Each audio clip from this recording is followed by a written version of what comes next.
Ya, bismillahirrahmanirrahim. Assalamualaikum warahmatullahi wabarakatuh. Waalaikumsalam warahmatullahi wabarakatuh. Ya, mohon maaf ya, melenceng dari jam. Ternyata tadi bentrok dengan Isya ya, sholat Isya. Bagi yang di luar waktu Indonesia bagian Barat juga mohon maaf. Mungkin untuk hari Rabu kita mudah-mudahan tepat di jam 19. Saya ingin mengecek dulu apakah kita betul pertemuan 3 ya, apa pertemuan berapa ya sekarang?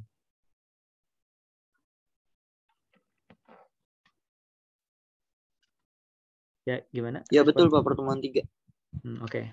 Kalau betul kita lanjut ya. Research metodologi atau metodologi penelitian di sini berdasarkan hasil penelusuran dari sumber-sumber yang sudah saya dapatkan. Nah, selain dari teori-teori yang saya masukkan dari buku terakhir, nah ini di sini saya jadikan referensi yang lain, yaitu panduan-panduan atau panduan-panduan dari riset hibah-hibah yang pernah saya dapatkan ya, baik itu dari hibah kompetitif dari Simplitabmas dari Kemenristek Dikti maupun dari BRIN ya, dari Badan Riset Nasional. Nah, di sini untuk pertemuan hari ini saya akan membahas tentang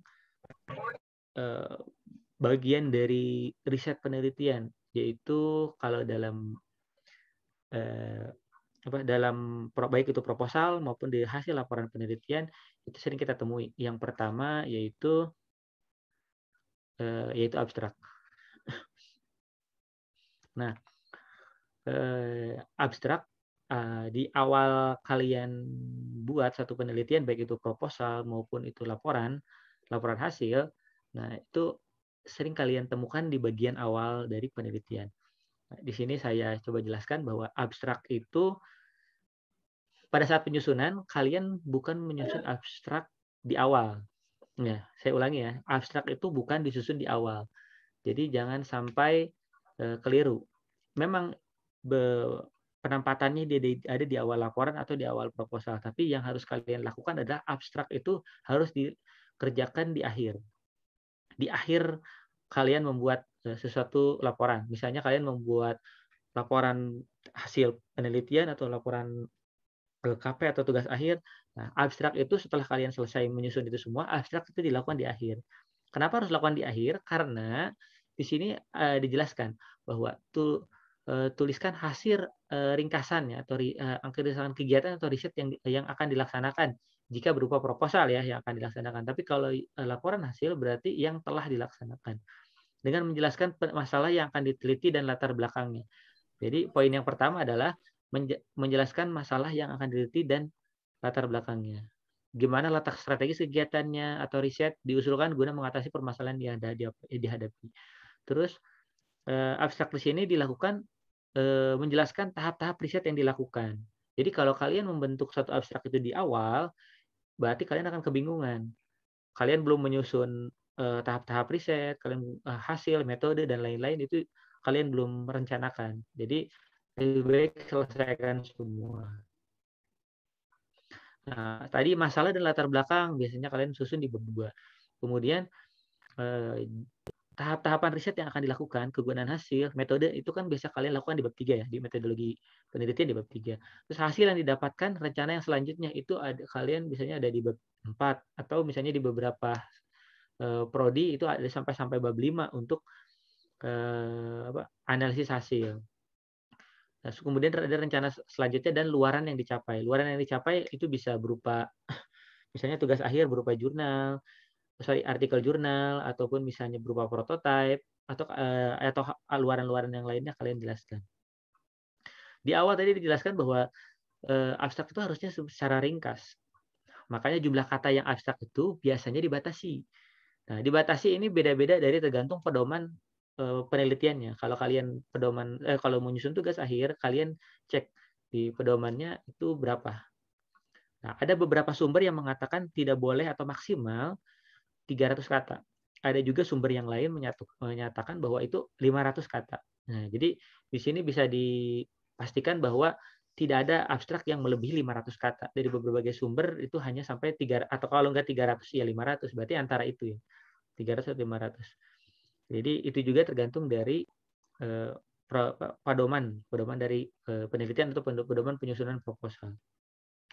Nah, di beberapa sumber itu sepakat bahwa dalam abstrak itu hanya mencantumkan 5 kata kunci, keyword yang paling dominan. Nah, saya ulangi kembali bahwa kata kunci ini adalah yang paling dominan. Jadi kalau kalian pembahasan di penelitiannya atau di abstraknya itu paling utamanya misalnya saya membahas tentang mesin roller bending, makanya itu yang menjadi keyword pertama. Kemudian kalau misalnya saya pembahasan berikutnya itu mengenai objeknya itu adalah misalnya mesin bubut, makanya kalian lakukan keywordnya adalah mesin bubut. Jadi jangan sampai yang tidak dominan atau tidak menjadi inti dari permasalahan kalian jadikan itu abstrak. Itu tidak ini ya, tidak memenuhi kaidahnya. Itu salah satu untuk abstrak. Terus kemudian abstrak itu disusun dari beberapa tadi ya, beberapa dari sebetulnya ringkasan dari bab 1 sampai akhir, sampai di akhir saran, sampai keluarannya juga. Tetapi di abstrak tidak diperbolehkan kalian mencantumkan teori atau definisi ataupun tinjauan pustaka. Misalnya di abstrak kalian cantumkan bahwa mesin bubut adalah satu mesin yang bla bla bla bla. Terus misalnya apalagi ditambah dengan pencantuman sumbernya atau referensinya. Misalnya dalam kurung pengarang, tahun itu nggak boleh juga. Jadi tidak ada teori, tidak ada definisi, dan tidak ada referensi yang ditujuk baik itu jurnal maupun buku ataupun sumber-sumber yang lain. Sampai sini mungkin ada beberapa aturan-aturan yang lainnya itu bisa kita sesuaikan. Yang pasti dalam penyusunan abstrak secara garis besar seperti itu. Dalam penyusunan secara tata letak abstrak harus ditulis dalam satu paragraf, tidak ada paragraf, satu alinea penuh. Jadi tidak ada yang menjorok ke kanan, tidak ada yang di-enter dan lain-lain. Itu tidak ada. Jadi satu paragraf penuh. Nah, contohnya ini. Ini adalah contoh abstrak. Contoh abstrak di sini bisa dilihat yang pertama, kalau harus kita perbaiki, yang pertama tadi tidak ada enter ataupun tidak ada menjorok ke kanan. Nah, di sini sudah betul tidak ada yang menjorok ke kanan alineanya, tidak ada misalnya ini ada di tab atau di spasi gitu ya, ke arah kanan itu tidak ada, itu sudah betul. Tetapi di sini ada enter. Harusnya dia tidak ada enter. Ini tidak di enter ya. Ini penelitian yang sini itu pindah ke sini menempel terus kemudian dilanjut ininya juga menempel. Oke, itu yang satu. Terus selanjutnya adalah di abstrak itu tadi ada membahas tentang permasalahannya, tujuan. Nah, kalau yang di sini itu sudah sesuai. Secara substansi sudah sesuai. Di sini ada permasalahannya, baik itu Indonesia dari pertanian, kemudian produktif bahwa kita memiliki potensi devisa dari pertanian, terus kemudian masalahnya sudah, terus kemudian tujuannya untuk apa, terus kemudian metode yang digunakan itu misalnya menggunakan metode apa, pendekatannya apa. Banyak metode-metode yang kita gunakan dalam berbagai masalah. Jadi tidak semestinya satu masalahnya bermacam-macam, metode yang sama. Itu tidak jadi acuan ya. Kadang-kadang ada metode yang cocok-cocokan. Digunakan ke masalah ini cocok, digunakan masalah yang lain tidak cocok. Itu kadang-kadang berbeda. Nah, di sini dia menggunakan pendekatan, ada need analisis, ada DFM, design for manufacturing, kemudian design for assembling. Terus kemudian metode-metode yang lain dalam penelitian juga banyak sekali ya. Seperti misalnya pendekatannya jadi menggunakan kalau di kita ada Taguchi method, terus kemudian ada menggunakan analisis numerik, misalnya, terus kemudian yang lain-lain. Nah, kemudian di sini hasil penelitian ini kan bentuknya abstrak untuk proposal ya. Jadi kalau abstrak proposal berarti hasilnya kita belum munculkan. Kalau misalnya untuk proposal ini masih memenuhi. Misalnya hasil penelitian berupa prototipe yang dilakukan ini. Kemudian luaran penelitian berupa jurnal internasional misalnya. Terus kemudian menjadi bahan ajar di mata kuliah ini, di program studi dan lain-lain. Itu contohnya. Tapi kalau misalnya bukan proposal, abstrak untuk di hasil penelitian atau abstrak untuk hasil laporan tugas akhir, nah kalian harus mencantumkan hasil penelitian yang kalian dapatkan apa. Apakah misalnya ternyata memiliki nilai signifikansi yang tinggi, atau misalnya memiliki kekuatan tarik yang cukup baik, atau misalnya memiliki sifat-sifat material yang dominan ke arah kelenturan dan kekuatan misalnya. Itu karena dilihat dari hasil uji tarik dan uji impact-nya misalnya. Itu juga kalian bisa cantumkan dari berbagai eksperimen, kalian mencantumkan beberapa uji coba dari eksperimennya. Misalnya kalian melakukan menggunakan Taguchi method misalnya dari 18 eksperimen. 18 eksperimen itu hasilnya ini. Itu kalian jelaskan di situ bisa. Atau hanya menjelaskan tidak satu-satu, tapi menjelaskan mana yang minimum, mana yang maksimum, atau nilai rata-ratanya berapa, kemudian apa yang akan dianalisis dari hasil itu. Itu juga bisa. Kemudian selain ada abstrak di bagian depan, itu juga kita akan membahas tentang latar belakang masalah. Dalam satu proposal penelitian, atau misalnya pada selain proposal penelitian juga pada laporan hasil penelitian, itu ada juga latar belakang masalah yang dimana harus memiliki beberapa kriteria di dalamnya. Jadi bukan hanya sebatas menjelaskan latar belakang masalah saja. Yang pertama, latar belakang masalah itu jelas bahwa yang pertama ini ada 7 itu yang paling dominan yang saya dapatkan dari berbagai referensi. Yang pertama, latar belakang itu membuat informasi dasar. Informasi dasar itu informasi-informasi yang dianggap relevan terhadap kegiatan riset yang diusulkan. Kemudian yang kedua, masalah iptek yang dihadapi. Jadi hubungkan dengan permasalahan yang ada di lapangan. Terus kemudian relevansikan dengan kebutuhan. Ingat, suatu penelitian yang baik adalah penelitian yang digunakan atau bermanfaat bagi masyarakat atau penggunanya atau industri. Jadi jangan serta-merta kita membuat ini sesuatu hal yang revolusioner, sesuatu hal yang belum pernah orang lakukan, tetapi apakah betul-betul dibutuhkan oleh masyarakat atau tidak. Jadi sangat sayang sekali hasil penelitian yang bagus tapi tidak digunakan oleh masyarakat, tapi hanya sebagai laporan atau hanya sebagai buku ya disimpan saja, tapi tidak dilanjutkan atau dimanfaatkan. Yang keempat, menjelaskan bagaimana kegiatan riset diusulkan untuk memperkuat sistem inovasi nasional. Jadi bagaimana riset atau penelitian kita itu bagian dari penelitian-penelitian baik internasional, nasional maupun daerah. Terus urgensi penelitian atau riset. Urgensi itu adalah betul-betul bahwa penelitian atau riset ini harus dalam waktu yang dekat itu harus dilaksanakan. Nah, kemudian ada latar belakang dalam uraian tentang referensi yang diacu. Itu mengacu pada jenis-jenis referensi yang digunakan itu seperti apa. Kemudian 7, dianalogikan seperti piramida terbalik. Jadi seperti dari piramida terbalik kan atasnya luas, terus ke bawahnya makin mengerucut. Jadi lebih ke pembahasan khusus. Nah, dari yang 7 ini saya coba jelaskan satu persatu. Yang pertama, informasi dasar riset. Informasi dasar riset itu yang pertama adalah elemen utama riset harus dijelaskan dan didapat dari sumber yang terpercaya. Elemen utamanya ya. Jadi kalau kalian misalnya tujuannya adalah misalnya seperti saya perancangan mesin pengolah limbah kayu misalnya. Di situ keyword utama, elemen utama pertama adalah limbah kayu. Itu satu. Terus perancangan mesin pengolah limbah kayu, misalnya kayunya apa? Apakah kayu misalnya kayu mahoni. Berarti itu kayu mahoni itu menjadi elemen kedua. Terus kemudian misalnya menggunakan tadi DFMA, berarti DFMA-nya menjadi elemen ketiga. Begitu juga dengan yang lainnya. Nah, maka elemen utama tersebut harus dijelaskan dan pastikan sumber-sumbernya itu dari sumber-sumber yang terpercaya, dari jurnal, buku, media nasional ataupun internasional. Report itu maksudnya report hasil yang dikeluarkan oleh lembaga-lembaga independen ya, misalnya atau lembaga-lembaga pemerintah, misalnya dari report hasil BUMN, report hasil hasil dari lembaga-lembaga non-profit yang terpercaya seperti Greenpeace dan lain-lain itu boleh.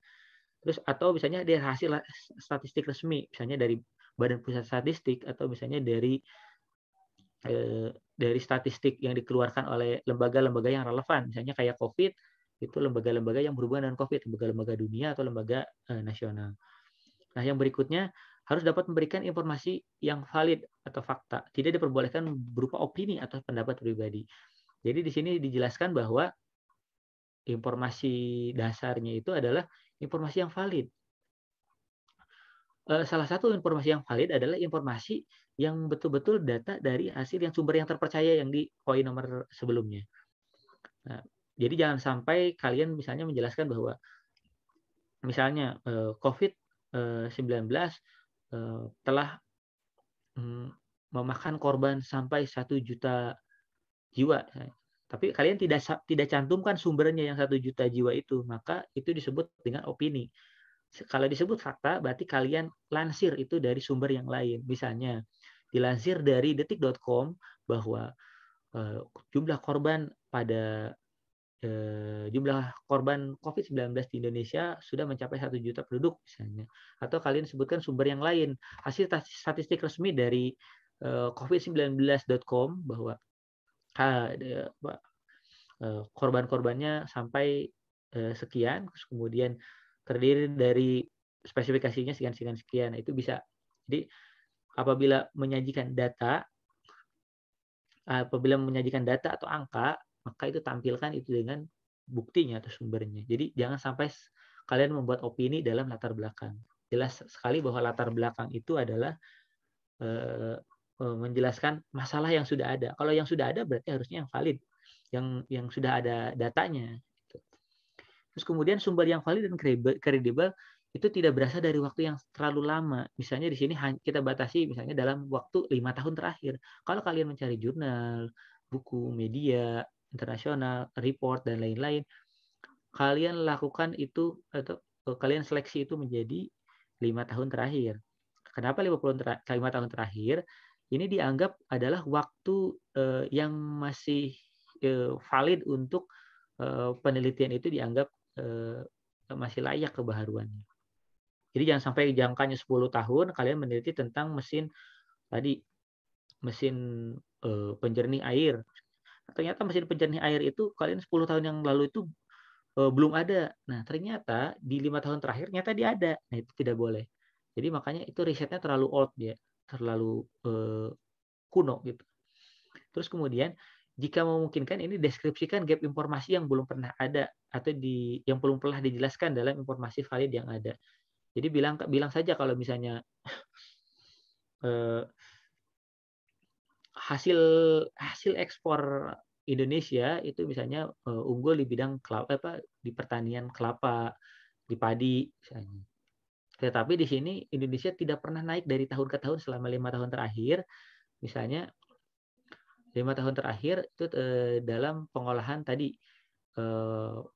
tanaman palawija. Nah, ternyata pas dicek ternyata tanaman palawija itu terkendala dari proses panennya yang terlalu lama atau terlalu membutuhkan banyak biaya. Nah, di situ ada gap informasi bahwa perlu adanya peningkatan nilai ekspor pada tanaman-tanaman yang masih ada potensi untuk ditingkatkan. Itu maksudnya gap informasinya. Terus kemudian yang kedua dari latar belakang.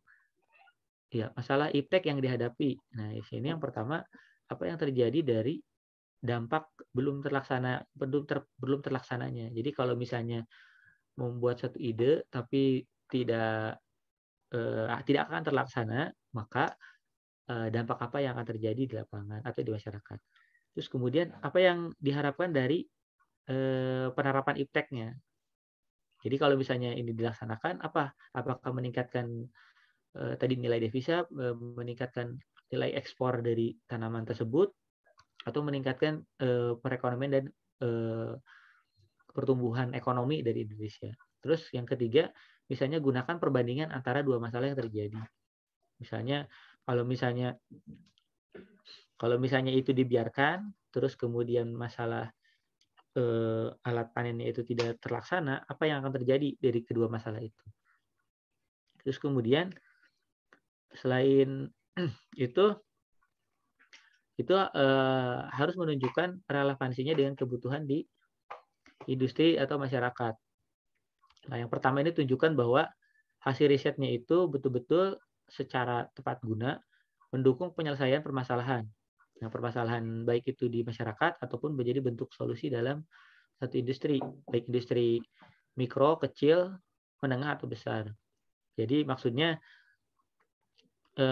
secara tepat guna itu tadi yang bermanfaat langsung pada masyarakat atau berguna. Nah, yang berikutnya tunjukkan bahwa hasil riset itu dapat meningkatkan nilai tambah. Jadi nilai tambah apa yang disasar? Apakah perekonomiannya meningkat? Apakah pendapatannya meningkat? Apakah nilai defisitnya meningkat? Tunjukkan di sana yang ingin dicapainya apa. Terus berikutnya hasil riset yang digunakan atau diimplementasikan oleh masyarakat dapat diimplementasikan secara langsung dan mandiri. Maksudnya jika penelitiannya selesai bahwa alat tersebut itu dapat langsung diimplementasikan dan digunakan oleh masyarakat. Jadi maksudnya tepat guna tidak harus barang setengah jadi atau ternyata mesinnya masih setengah jadi, harus diolah dulu, harus dibuat dulu baru jadi, baru dapat digunakan oleh masyarakat. Itu maksudnya tidak tidak dapat dimanfaatkan langsung oleh masyarakat. Nah, selain yang 3 ini, yang berikutnya kalian tunjukkan bahwa betul-betul bahwa hasil riset ini betul-betul akan digunakan oleh masyarakat karena mereka butuh. Mereka pasti akan menggunakan karena mereka butuh. Tunjukkan juga seperti itu. Terus kemudian yang berikutnya memperkuat riset nasional atau dunia. Nah, di sini tunjukkan bahwa riset yang akan kita lakukan atau riset yang sudah dilakukan merupakan bagian dari satu roadmap atau peta jalan.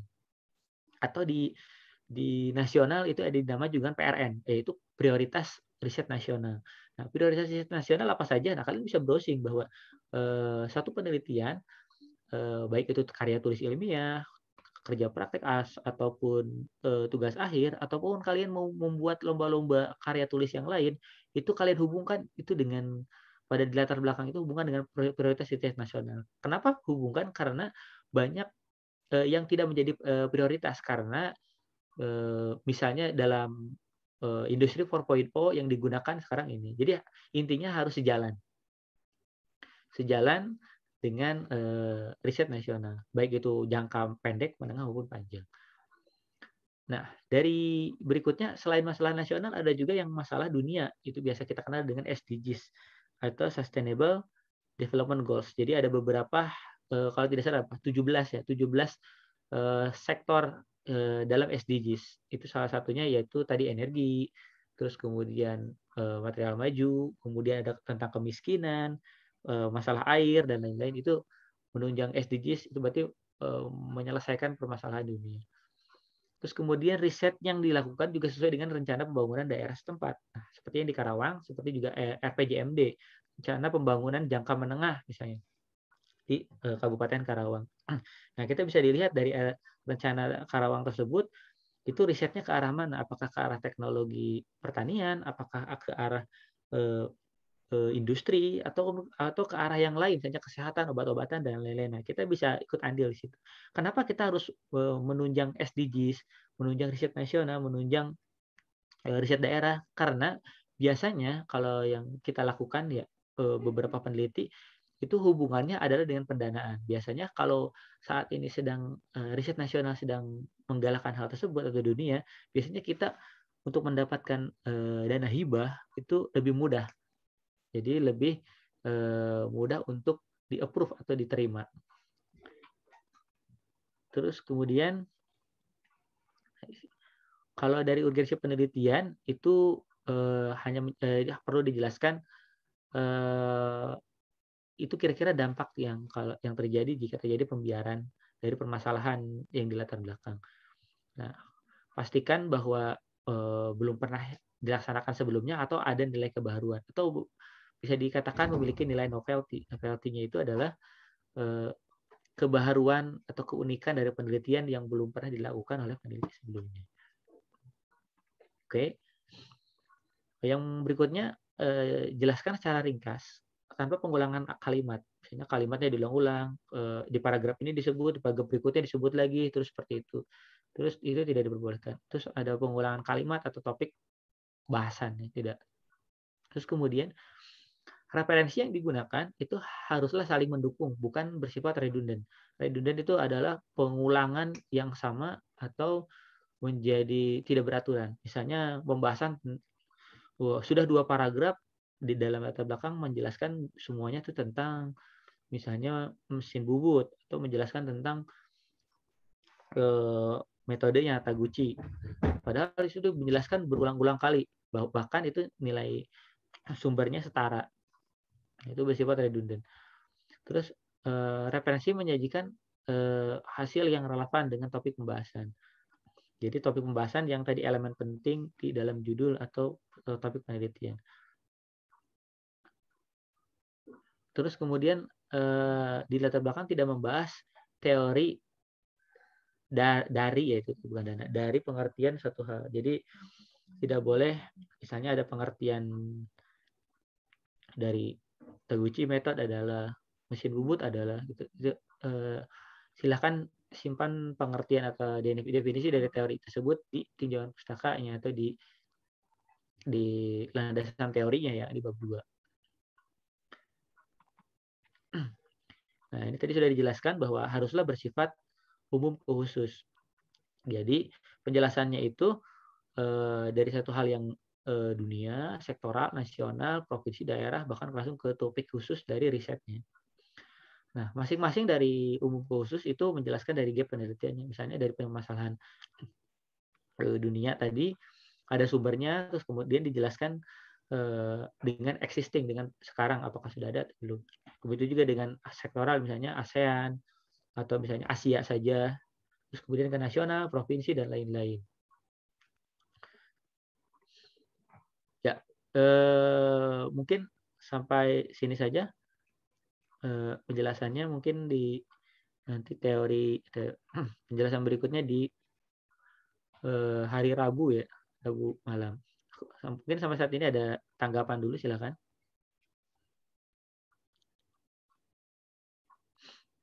Saya stop share dulu mungkin.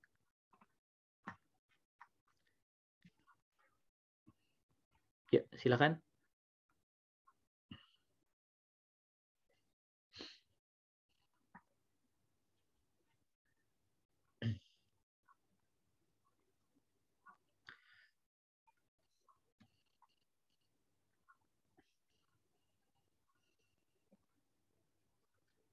Halo, cek cek.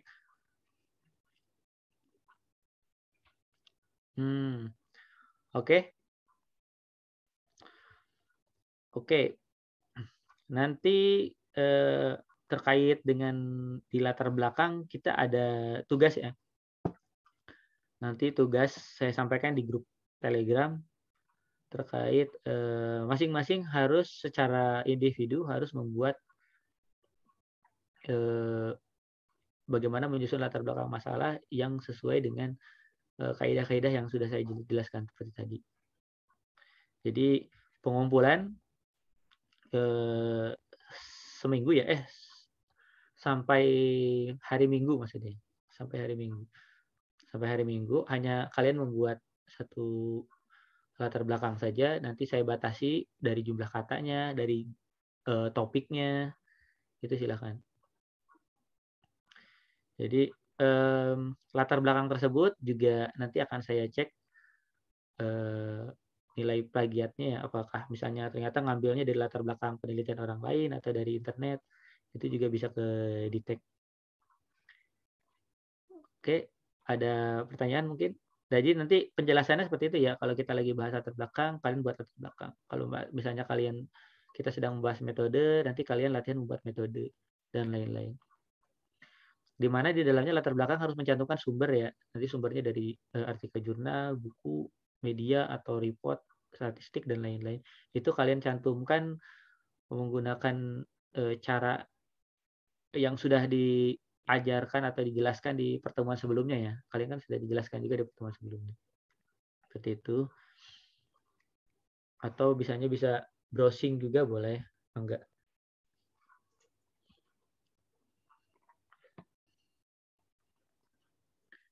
Silakan, atau ada tidak ada tanggapan ini? Kalau tidak ada tanggapan berarti untuk tugasnya jelas ya.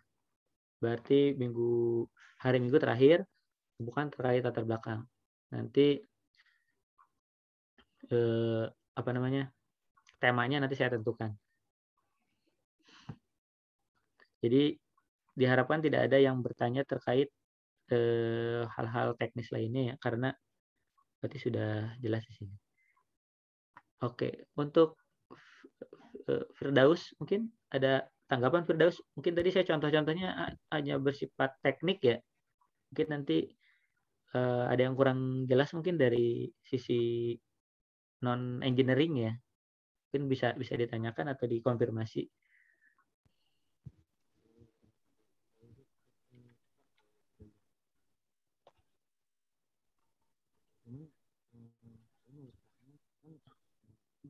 Tidak ada suaranya ya Firdaus ya?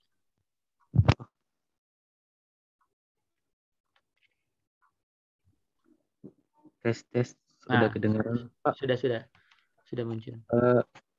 Di sini saya bertanya, kan saya kalau di kampus saya kan udah disuruh cari judul, termasuk saya. Nah, langkah selanjutnya itu kita langsung nyusun latar belakang ya, Pak. Jadi latar belakang dari masalah yang kita dapat judul itu. Iya. Jadi susunan pengerjaannya itu bukan dari judul sebetulnya Firdaus atau rekan-rekan mahasiswa yang lain. Jadi maksudnya dicari judul itu adalah permasalahannya yang dicari. Jadi yang pertama itu memang yang harus dicari adalah topik yang akan topik atau keywordnya ya. Misalnya kamu tertarik misalnya tentang sepak bola misalnya. Ya, terkait dengan sepak bola. Nah, terkait dengan sepak bola ini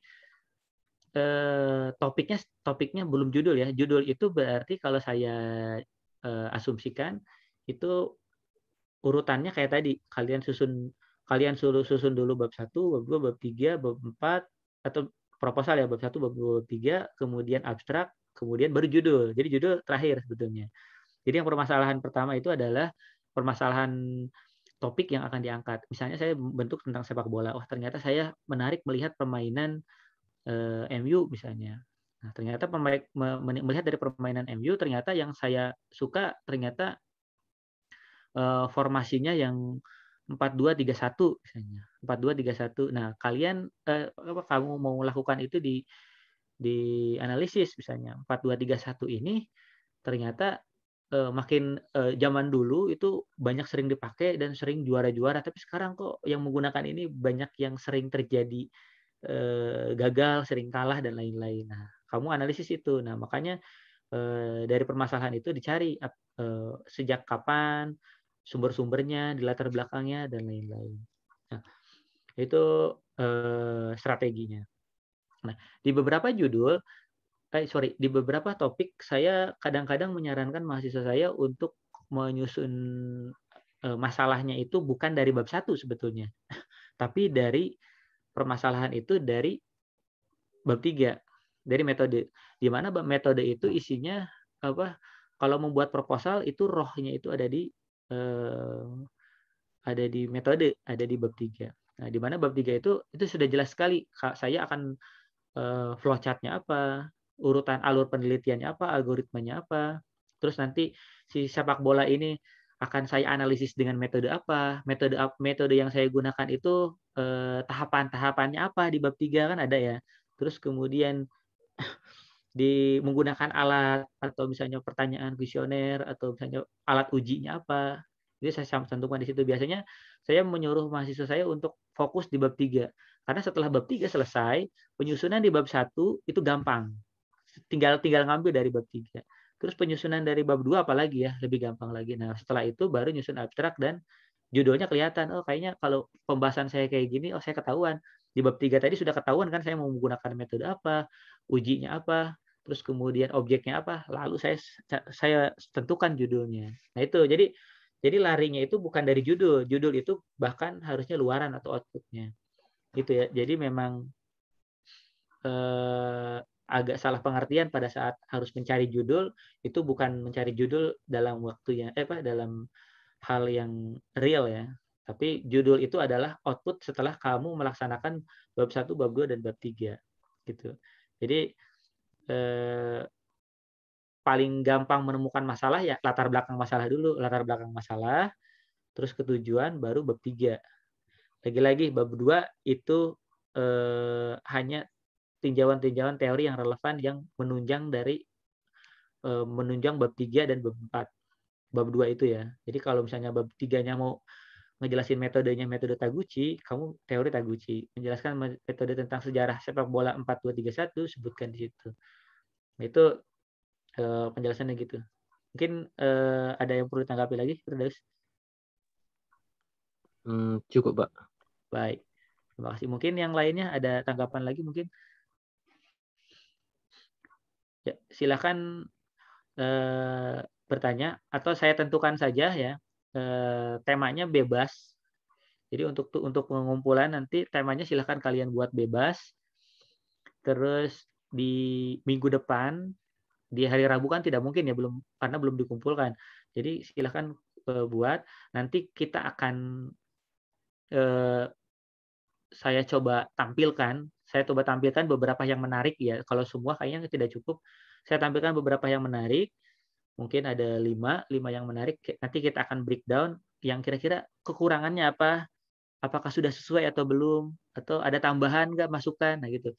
Biasanya menggunakan cara saling bertukar pikiran itu akan menjadi nilai analisis masing-masing yang baik gitu. Karena mempelajari dari masing-masing. Jadi bukan berarti yang saya tampilkan itu jelek ya, tetapi itu menjadi satu pembahasan bahkan harusnya bagus. Mungkin seperti itu. Temanya bebas berarti ya. Saya tentukan temanya bebas, tapi pastikan itu tidak menyadur secara plek gitu 100% dari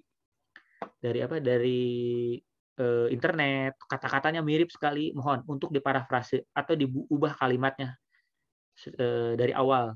Jadi jangan sampai persis. Nanti akan saya cek dari plagiarismenya apakah nanti berapa persen. Kalau misalnya ternyata tinggi, berarti kemungkinan kopas ya dari internet atau dari dokumen lain. Itu. Jadi temanya silakan bebas. Terus dari jumlah kata di sini saya batasi ya. Itu saya tidak jelaskan lagi di grup tele berarti ya, langsung jelaskan di sini. Silakan buat Telegram hari Minggu terakhir maksimal kata ya 1000 kata. Terus kalian buat itu dalam bentuk latar belakang masalah saja. Gunakan referensi yang mendukung tadi seperti jurnal, report, statistik, ada media-media yang valid dan lain-lain. Itu yang berikutnya adalah pastikan ke bawah kalian menyusun latar belakang referensinya kalian gunakan dengan Harvard style, intinya citasinya. Kalian bisa cari Harvard metodenya Harvard style untuk penyusunan referensinya. Harvard style, kemudian pembentukan paragrafnya bebas, yang penting tadi poin-poinnya terlaksana dengan baik. Oh iya, satu lagi, pada saat kalian penyusunan latar belakang, yang tadi saya urutkan 1-7, itu bukan berarti kalian membuat latar belakang, saya buat yang nomor 1 dulu ada ini, nomor 2 ada yang di poin nomor 2. Bukan ya. Itu adalah poin-poin yang di dalamnya. Tapi tidak harus berurutan, jadi memang harus satu keseimbangan tertentu.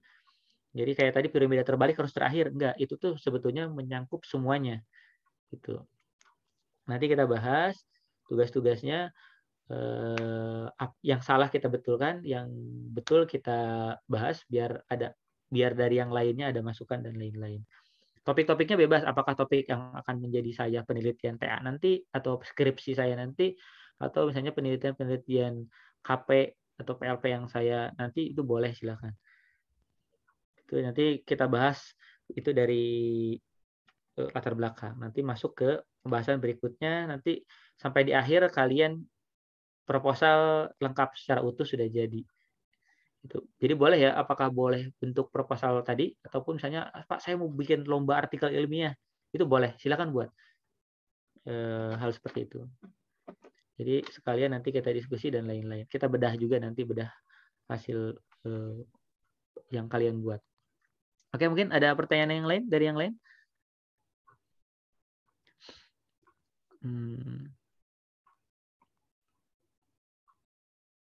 Pak, izin bertanya, Pak. Boleh, Matius, silakan. Saya izin bertanya, Pak. Untuk rekaman pembelajaran yang sekarang, apakah akan diupload di YouTube Bapak atau tidak ya, Pak? Sebetulnya untuk rekamannya semuanya akan saya upload. Ya, sebetulnya akan saya upload semuanya. Cuman mohon maaf, volume pekerjaannya terlalu banyak ya. Jadi saya coba upload sebentar ya. Atau mungkin saya tinggal tidur mungkin, kemudian langsung ke YouTube. Mungkin itu. Jadi mudah-mudahan dalam waktu dekat yang pasti semuanya akan saya upload. Jadi rekaman-rekaman ini akan kalian bisa dengarkan kembali dari penjelasan tadi teori atau dari pertanyaan jawab atau dari penjelasan tambahan lainnya. Mungkin itu ya Matius. Baik Pak, terima kasih. Ya, sama-sama. Mungkin ada satu lagi mungkin yang pertanyaan atau cukup mungkin? Pak, izin bertanya Pak. Ya, silakan Raihan. Untuk perbedaan abstrak dengan kesimpulan itu apa ya Pak? Bukannya itu sama-sama dengan rangkuman ya Pak? Bukan. Ini sebetulnya materinya materi kesimpulan nanti. Oke, tapi kita jelaskan.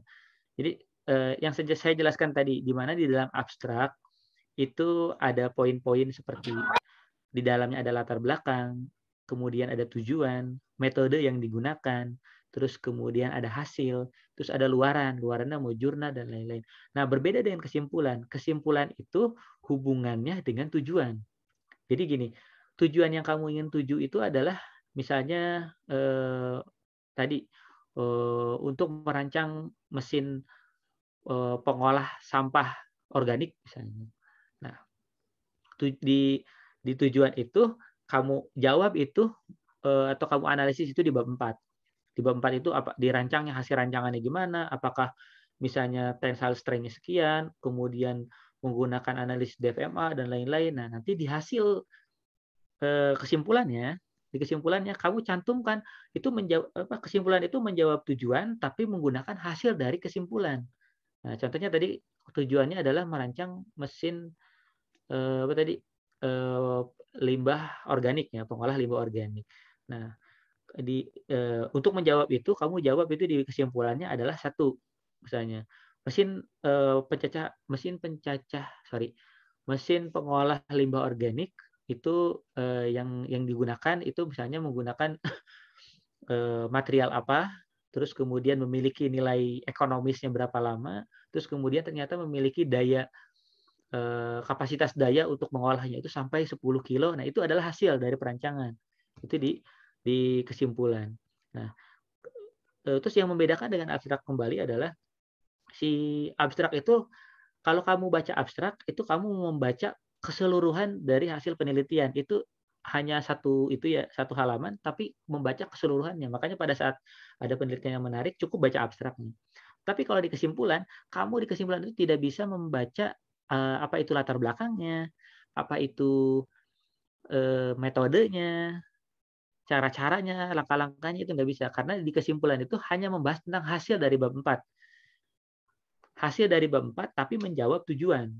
Ya, yang menjawab tujuan. Jadi kalau misalnya ternyata membahas bab 4 hasil analisisnya itu tapi tidak menjawab tujuan, berarti ada yang salah dengan tujuannya. Berarti tujuannya tidak tercapai. Ya, tetap ya tujuannya harus tercapai. Yaitu dengan analisis pembahasan ataupun metode implementasi menggunakan software atau pengujian itu di bab 4. Itu ya Rehan bisa ditangkap yang membedakannya. Jadi itu hanya di kesimpulan itu menjelaskan hasil dari penelitian yang menjawab tujuan. Di mana hasilnya itu ada di bab 4, hasil dari bab 4. Ya, mungkin itu Ryan. Iya, Pak, terima kasih. Oke, baik. Oke, saya rasa cukup. Sudah pukul 8:30, mungkin di Indonesia bagian tengah sudah 9:30 ya, Firdaus ya. Mohon maaf. Baik. Iya, Terima Mas, kasih. sudah. Baik, terima kasih. Kita ketemu lagi lusa ya, hari Rabu. Mungkin kita lanjutkan setelah latar belakang, mungkin ada rumusan, tujuan mungkin. Ya, itu kita bahas sampai minggu ini di di bab 1 ya, lengkap. Oke, mungkin sudah ada kabar di saya ini bahwa minggu depan kita ada UTS. Tidak masalah, UTS kita tetap adakan, tapi mungkin sampai pertemuan terakhir saja ya. Kalau misalnya sampai hari Rabu ada pertemuan 4 ya nggak masalah, kita laksanakan materi sampai pertemuan 4 saja. Mungkin itu penjelasannya. Mungkin UTS-nya yang kita sudah pelajari aja ya, karena sifatnya tidak berupa analisis, mungkin ini bentuknya seperti pengulangan materi mungkin ya. Oke, seperti itu. Oke, mungkin cukup dari saya. Terima kasih. Apabila tidak ada pertanyaan selanjutnya, saya stop recording.